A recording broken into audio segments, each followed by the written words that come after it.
ڈرامے جو تاریخی بنائے جاتے ہیں تو ڈرامے دیکھنا تو ہم جائز نہیں کہتے، اس میں بے حیائی بھی ہوتی ہے، مگر جو بنانے والے ہیں وہ کہتے ہیں کہ ایک ماحول جب کریٹ کیا جاتا ہے، ایک ماحول دکھایا جاتا ہے، اس سے تاریخ اور ہسٹری آپ کے دماغ میں زیادہ اچھی طرح سے بیٹھتی ہے۔ تو طیب اردگان نے ڈرامہ بنایا نا، ارطغرل بڑا مشہور ڈرامہ چل رہا ہے، بہت دنیا دیکھ رہی ہے، تو میں ڈراموں کو جائز نہیں کہتا، لیکن جو لوگ فلمیں دیکھ رہے ہیں پہلے سے بے حیائی کے کاموں میں پڑے ہوئے ہیں اور غلط چیزیں دیکھ رہے ہیں، تو ہم ان کو کم از کم یہ مشورہ دیتے ہیں کہ یار انڈین فلمیں دیکھنے سے بہتر ہے یہ جو آج کل وہ ڈرامے جو ہمارے فیملی سسٹم کو تباہ و برباد کر رہے ہیں، جب تم نے دیکھنا ہی ہے تو کم از کم ایک کم درجے پر آ جاؤ نا، اس کو دیکھ لو، تو اس سے تو پھر بھی بہتر ہے کہ کم از کم تمہیں ہسٹری تو پتہ چلے گی، کم از کم تمہیں یہ تو پتہ چلے گا مسلمانوں کی تاریخ کیا تھی۔ اور ایسے صرف دعاؤں سے کام نہیں بنا، انہوں نے بڑی بڑی قربانیاں دی ہیں۔ سلطان محمد فاتح نے بہت بڑی قربانی دے کے قسطنطینیہ فتح کیا تھا، دنیا کی سب سے بڑی توپ بنائی تھی اس نے، اور آج ہماری صرف باتیں توپ ہیں، باتیں ایسی کریں گے جیسے بہت بڑی توپ ہیں ہم، کوئی عمل ہمارے کیا ہیں زیرو، نہ سائنس میں آگے، نہ ٹیکنالوجی میں آگے، نہ مذہب میں آگے۔ وہ ٹیکنالوجی کی دنیا میں بہت آگے تھے، سائنس کی دنیا میں بہت آگے تھے۔ سلطان محمد فاتح نے جب قسطنطینیہ کو فتح کرنے کا ارادہ کیا، استنبول کو، نبی کی پیش گوئی تھی کہ میری امت میں جو طبقہ استنبول جو فتح کرے گا نا وہ جنتی ہے، تو صحابہ کے دور سے کوششیں ہو رہی تھیں، اور استنبول میں 1000 سال سے خلافت قائم تھی عیسائیوں کی، اور اسے کوئی فتح کر نہیں سکتا تھا۔ ابو ایوب انصاری رضی اللہ تعالیٰ عنہ گئے، وہ نہیں فتح کر سکے، ان کی قبر وہیں بنی، بڑے حملے ہوتے رہے، اتنی چوڑی دیوار میں نے خود دیکھی ہے، اس کی میں نے ویڈیو بھی بنائی تھی، اور اتنی لمبی دیوار شہر کے گرد کہ اس کو ناممکن اسباب کی دنیا میں، ایئر اٹیک تو ہوتے نہیں تھے نا اس زمانے میں، جانا تو پیدل فوج نہیں تھا، جائے گی کہاں سے بھائی، چڑھے گی کیسے اس پہ، سیڑھیاں لگا کے جو چڑھتے تو اوپر انہوں نے گرم تیل گرم ہوتا تھا، اس کے دیگ رکھے ہوئے ہوتے تھے، تو وہ دیگ الٹتے تھے تیل ڈال کے، کوئی چڑھ نہیں سکتا تھا، بہت زبردست ڈیفنس تھا، کوئی میلی آنکھ اٹھا کے دیکھ نہیں سکتا تھا، اور جتنی لڑائیاں ہوئی سب ناکام ہوئی تھیں۔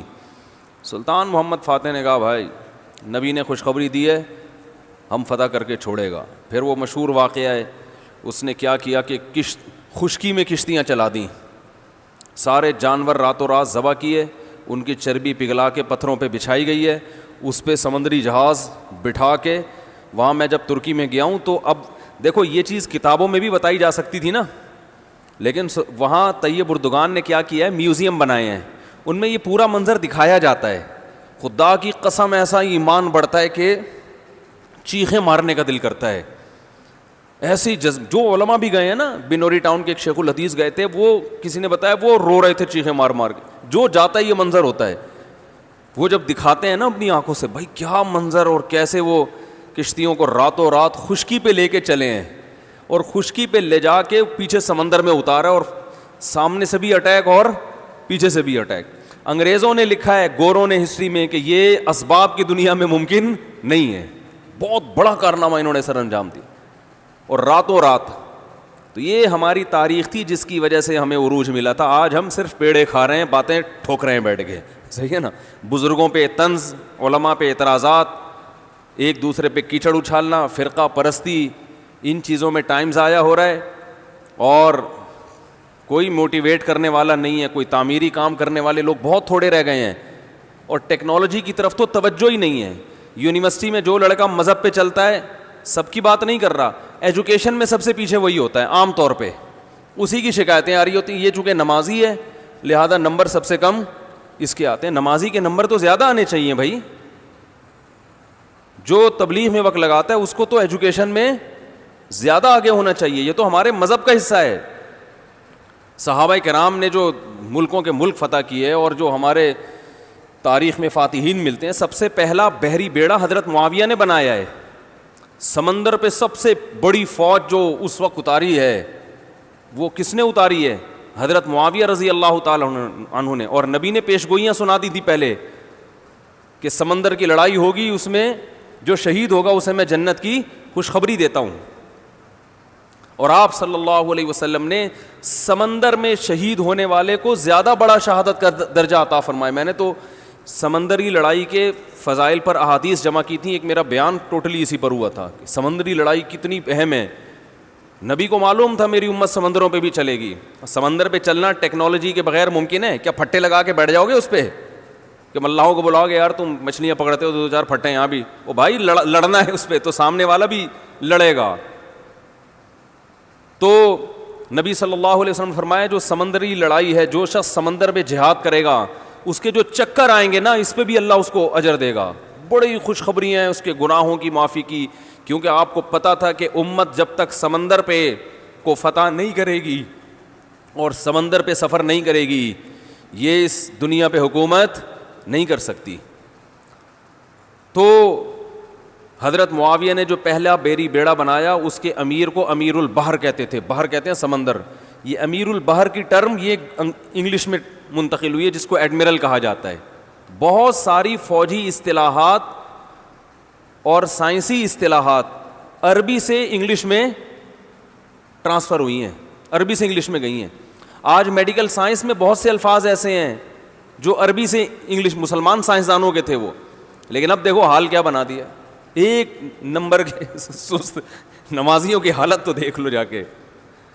سب سے سست ترین جو ہوگا وہ دیندار بنا ہوا ہوگا. سب کی بات نہیں کر رہا, ڈاکٹروں میں ہم نے بڑے اچھے اچھے دیندار دیکھے ہیں, سائنسدانوں میں, ایٹمی سائنسدانوں میں تو دیندار زیادہ ہیں الحمدللہ, لیکن میجورٹی کی بات کر رہا ہوں کہ پتہ نہیں کہ ہمارے ذہن میں یہ کچھ ایسا کسی نے, شیطان نے بات ڈال دی ہے کہ ہم نے صرف جو ہے ایک طرف کو فوکس کیا ہوا ہے, دوسری طرف کو ہم نے بالکل نظر انداز کر دیا ہے. تو بھائی جس طرح سے دین کی تعلیم انتہائی ضروری ہے, اس کی کوئی اس کی اہمیت کی کمی کا انکار نہیں کر سکتا. انگریز جو تباہ ہو گئے نا, فیملی سسٹم تباہ ہو گیا, زنا معاشرے میں پھیل گیا, والدین اولڈ ہوم میں, وہ وجہ کیا؟ مذہب نہیں ہے نا, مذہبی تعلیم نہیں ہے. لیکن ہم جو معاشی لحاظ سے تباہ ہو گئے اور ترقی میں پیچھے رہ گئے, وجہ کیا ہے؟ مادے پہ محنت نہیں کی ہے. تو دونوں محنتیں ضروری ہیں. داؤد علیہ السلام کو روحانی ترقی بھی ملی اور اللہ نے آپ کے ہاتھ میں لوہا بھی پگھلایا. کیوں پگھلایا؟ تاکہ لڑیں, کیونکہ صرف نمازوں سے لڑائی ممکن نہیں ہے. ذکر کرتے تھے نا داؤد علیہ السلام, چاروں طرف سے پرندے جمع ہو جاتے تھے, ایسی خوبصورت آواز میں تلاوت کرتے تھے, ذکر کرتے تھے. وَالطَّيْرَ مَحْشُورَةً كُلٌّ لَهُ أَوَّابٌ, قرآن کہہ رہے پرندے, اور یا جبال اوبی ماہو والطیر. جب اللہ کا ذکر کر رہے ہیں پہاڑوں سے بھی لا الہ الا اللہ کی آوازیں آتی. یہ ذکر تھا, لڑنے کے لیے یہ نہیں ہے کہ اے داؤد ہم نے آپ کو ذکر بھی دیا اور آپ جو ہے روزے بھی رکھتے ہیں اور تہجد بھی پڑھتے ہیں, لہذا اب آپ کو تو اسلحہ بنانے کی ضرورت نہیں ہے, ویسے ہی فتح ہو جائے گی ایمان کی طاقت سے. نا نا نا نا نا, زرہیں بناؤ, قدر فی السرد, صحیح ہے نا, کڑیاں بناؤ, فوج تیار کرو, لڑائی کے لیے اصول بولتے کیوں نہیں بھائی, کچھ اور ہیں. تو دونوں چیزیں نہیں ہیں. داؤد علیہ السلام, سلیمان علیہ السلام کے گھوڑے بھی تو تھے, انہیں کیا ضرورت تھی گھوڑوں کی بھائی؟ کہتے میں اللہ کا اتنا عبادت گزار ہوں, میں اسباب اور وسائل کیوں, میں مصلی بچھاؤں گا, دعا مانگوں گا, ملک فتح ہو جائے گا. او بھائی گھوڑے رکھے ہوئے ہیں, صحیح ہے نا, ان کو پیار کرتے تھے گھوڑوں کو, کیونکہ اس زمانے میں گھوڑا اور ٹینک برابر تھے, بلکہ ہوائی جہاز تھا گھوڑا اس زمانے میں, تو جنگیں گھوڑوں کے بغیر نہیں ہوتی تھی, گھوڑے تیار کیے ہوئے ہیں. تو لڑے ہیں وہ لوگ اور اسباب اور وسائل اختیار کیے ہیں.